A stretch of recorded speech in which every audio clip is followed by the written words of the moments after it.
Bonjour à toutes, bonjour à tous et bienvenue dans Le français c'est facile avec Adrien.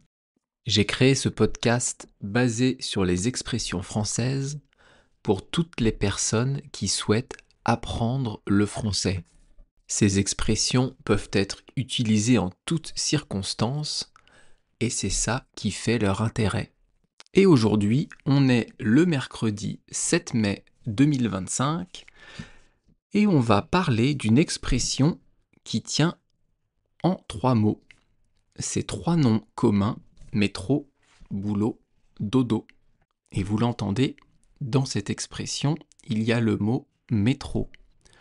Le métro, c'est le réseau ferré, donc ce sont des trains qui passent sous la terre à Paris, à Lyon, à Marseille, mais le plus gros réseau de métro de France, c'est évidemment sous Paris. Il y a, je crois, 14 lignes de mémoire. Alors c'est vrai que ça fait un moment que je ne suis pas monté à Paris, ça fait un moment que j'ai pas pris le métro, mais je l'ai quand même utilisé tous les jours pendant des années, et je crois qu'il y a 14 lignes. Peut-être 15 parce que de mémoire, il y a une ligne bis. Je ne sais plus si c'est la 7 ou la 8. Enfin bref, peu importe. Du coup, le métro parisien, c'est, vous l'avez compris, le réseau ferré souterrain à Paris. Si vous voulez utiliser les transports en commun dans Paris, vous avez le réseau de bus qui roule sur les routes, sur les rues de Paris, le réseau de métro qui est souterrain et le tramway qui tourne autour de Paris. Donc le métro, les lignes vont de 1 à 14. La ligne 1 traverse Paris de l'ouest vers l'est, ou de l'est vers l'ouest, de la Défense à Vincennes. Alors ce qui est marrant, c'est que la ligne 1 et 14 sont autonomes. La ligne 1 et 14, donc la première et la dernière, n'ont pas de conducteur. Ce qui fait que si vous voulez prendre la ligne 1, eh bien vous allez dans le métro et vous pouvez vous mettre à l'avant et vous verrez le métro avancer tout seul. Vous verrez la bouche de métro, pas la bouche, le tunnel, défiler sous vos yeux. Ensuite, qu'est-ce qu'on a comme autre particularité dans le métro parisien ? Je crois que la ligne 6 a une partie qui est dans les airs. Elle est pas souterraine, elle est hors du sol. Comme je vous disais, l'ensemble des lignes du métro parisien sont souterraines. Donc elles sont sous la terre. Mais la ligne 6, elle a une partie qui est au-dessus des routes. Et d'ailleurs, en l'empruntant, eh bien, vous verrez à un moment donné la tour Eiffel. La ligne 6 du métro passe au-dessus d'un pont de Paris, et de là, en tournant la tête à droite ou à gauche, suivant le sens que vous utilisez, eh bien vous verrez la tour Eiffel. Ça, c'était la ligne 6. Ensuite, vous avez la ligne 4, que moi je connais très bien, parce qu'à une période, pendant que je faisais mes études, je l'empruntais tous les jours. Je partais du sud de Paris pour aller dans le nord de Paris. Je m'arrêtais à la porte de Clignancourt. Et à la porte de Clignancourt, vous avez le marché aux puces, entre la porte de Saint-Ouen et la porte de Clignancourt. Le marché aux puces, c'est un endroit où vous pouvez acheter tout un tas de choses, mais surtout des antiquités, des vieux objets, des vieux vinyles, il y a des meubles, il y a des pièces de monnaie, des montres. C'est très connu.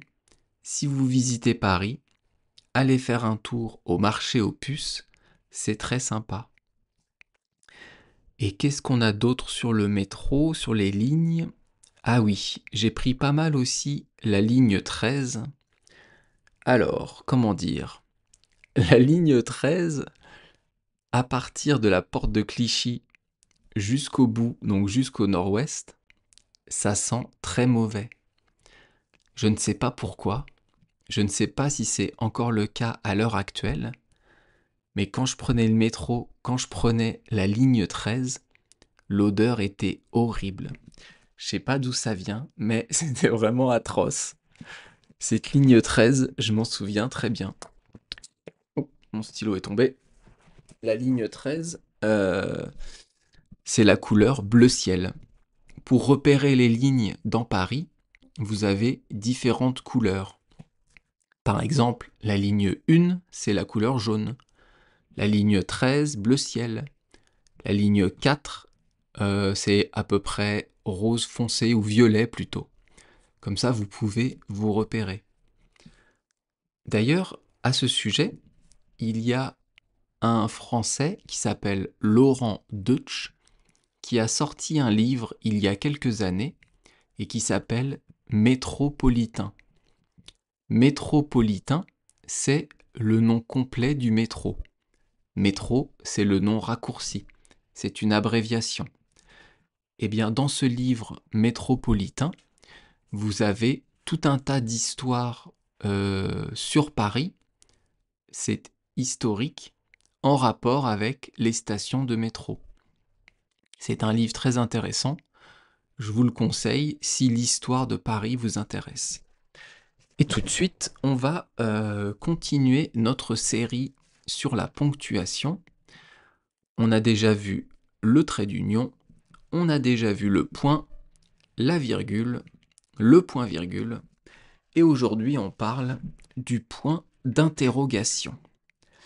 Alors c'est quoi un point d'interrogation et à quel moment on va l'utiliser?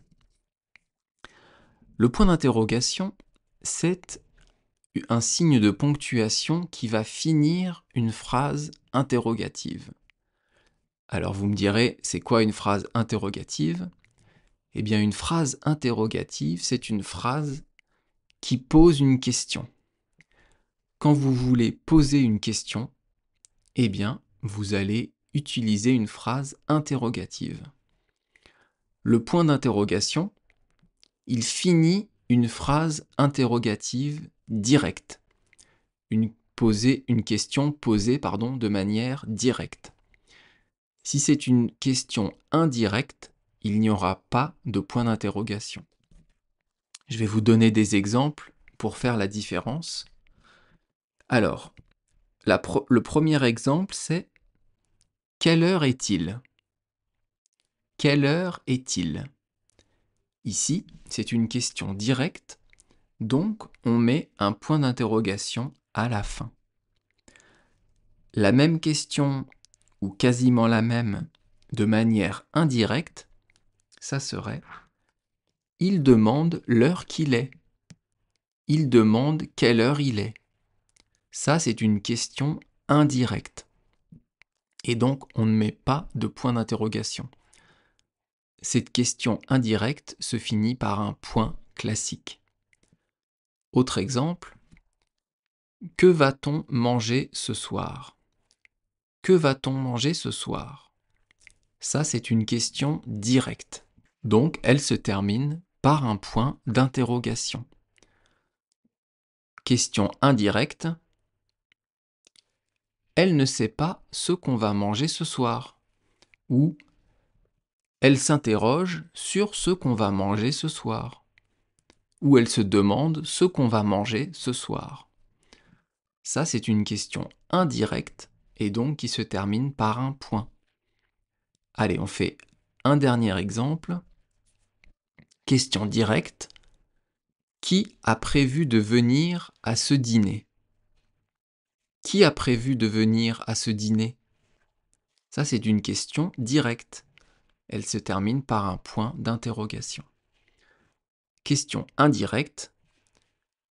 J'aimerais savoir qui pense venir à ce dîner. J'aimerais savoir qui pense venir à ce dîner. Question indirecte.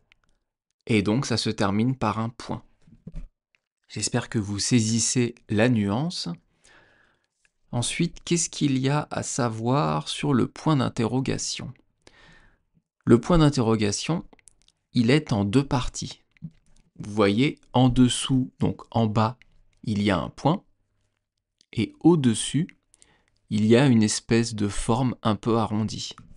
Donc ce signe de ponctuation est en deux parties.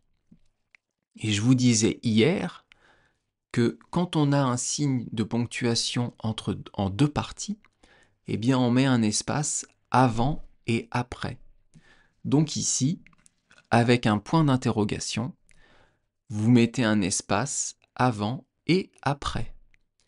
Quand le signe de ponctuation est en une seule partie, comme le point ou la virgule, on ne met un espace qu'après. Alors quand vous avez un point d'interrogation, eh bien dans la majorité des cas, le mot suivant a une majuscule. C'est comme le point classique, comme le point normal, on met une majuscule après un point d'interrogation. Mais on a quelques exceptions.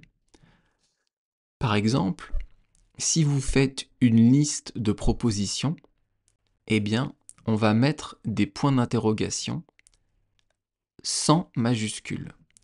Je vous donne un exemple. À quelle heure atterrit votre avion? 6 heures? 8 heures? 10 heures? Après avion et après les trois propositions d'heure, il y a un point d'interrogation. Mais il n'y a pas de majuscule. Je vous donne un autre exemple. Quel est le plat que vous préférez?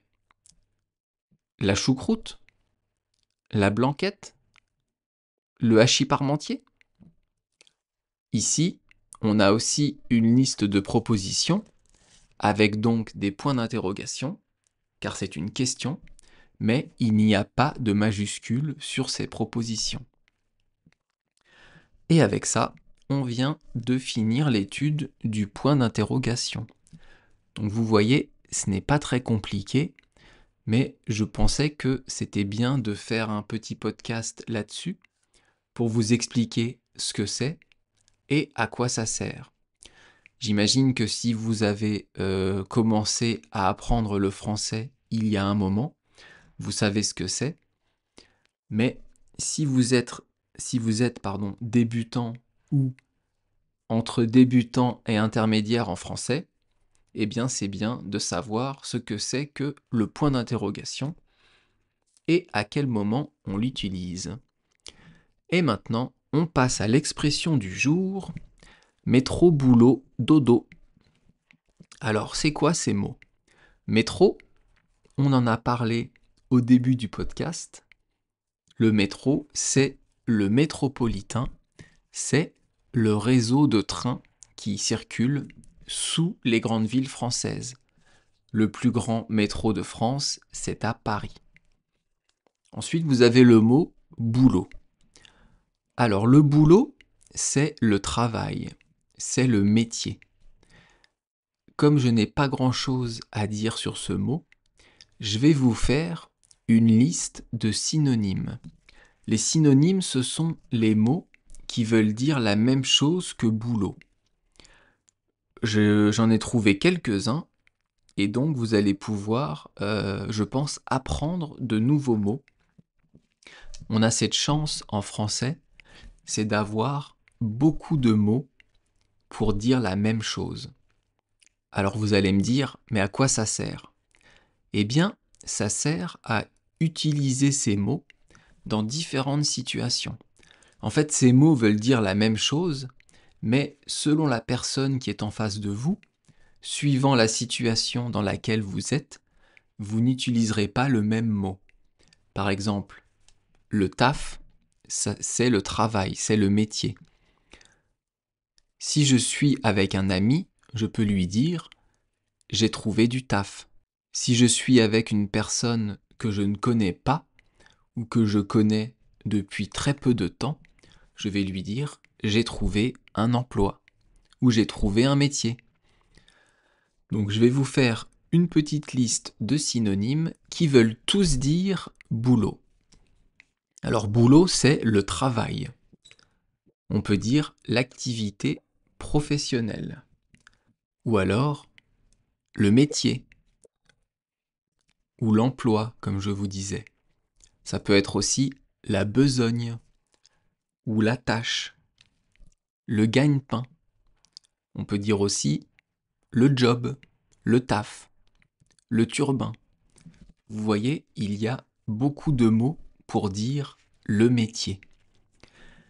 Et ensuite, dans l'expression du jour métro, boulot, dodo, il ne reste plus que dodo à voir. Le dodo, c'est un mot qui est employé pour ou par les enfants pour dire sommeil. La nuit, quand on dort, on fait dodo. On va dire à un enfant, va dans ton lit et après, tu vas faire dodo. Ou alors, au réveil, est-ce que tu as fait un bon dodo? À un adulte, on dirait, as-tu bien dormi? Ou comment s'est passée ta nuit? On ne va pas utiliser le mot dodo pour un adulte. On l'utilisera pour un enfant et les enfants pourront aussi l'utiliser. Et le dodo, petite parenthèse, c'est aussi un oiseau qui a disparu de la planète. Il y a régulièrement des espèces qui disparaissent, eh bien, le dodo en fait partie, et c'était un oiseau assez rigolo.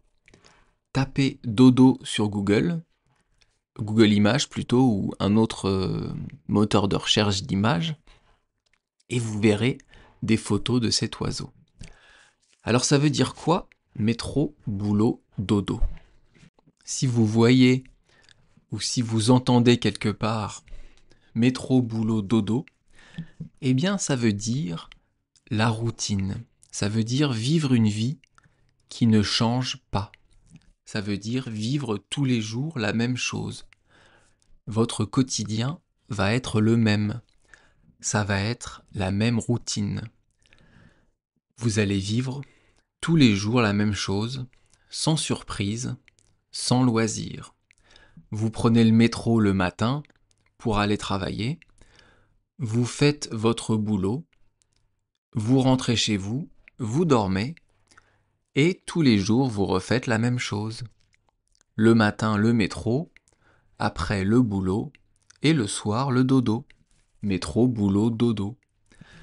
Donc cette expression, vous pouvez l'utiliser et aussi vous allez pouvoir de temps en temps la lire.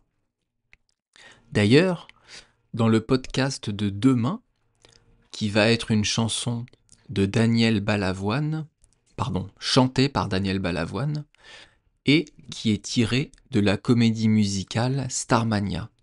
Et dans cette chanson qui s'appelle SOS d'un terrien en détresse, eh bien, il y a comme parole métro, boulot, dodo. C'est l'histoire d'une personne qui ne se sent pas bien, qui en a marre de vivre sur Terre, qui aimerait vivre autre chose et qui refuse cette vie quotidienne qui ne change pas, qui ne veut pas vivre une vie monotone, une vie de routine. Essayez demain, quand vous allez écouter mon podcast, de repérer à quel moment dans la chanson vous entendez métro, boulot, dodo. Ça, c'est un bon exercice. Et de toute façon, demain, je vous passerai la chanson en entier et après, je fais l'analyse de chaque phrase, de chaque mot. Donc, vous allez de toute façon réécouter cette expression demain, métro, boulot, dodo. Cette expression, elle a été inventée par un auteur de poésie qui est français, qui s'appelle Pierre Béarn. Alors je vais être honnête, je le connaissais pas. Inconnu au bataillon, le poète. En tout cas, ça date du milieu du XXe siècle. Si vous connaissez cet auteur, faites-le moi savoir, mais moi, connais pas. En anglais, on pourrait traduire ça par commute, work, sleep. C'est une traduction en fait littérale. Commute, c'est le réseau, comment dire? Le tram, c'est le train. Après, c'est travail et dodo. Commute, work, sleep, métro, boulot, dodo. En japonais, on pourrait dire chikatetsu, shokugyo et gomen, chikatetsu, shokugyo, suimin. Alors, demain, je vous ai dit ce qu'on allait voir. Donc, c'est une chanson qui s'appelle SOS d'un terrien en détresse. Merci beaucoup de m'avoir écouté jusqu'au bout. N'hésitez pas à me laisser un petit commentaire, ça fait plaisir. Et je vous dis donc à demain. Bye bye. Hasta luego. Matane.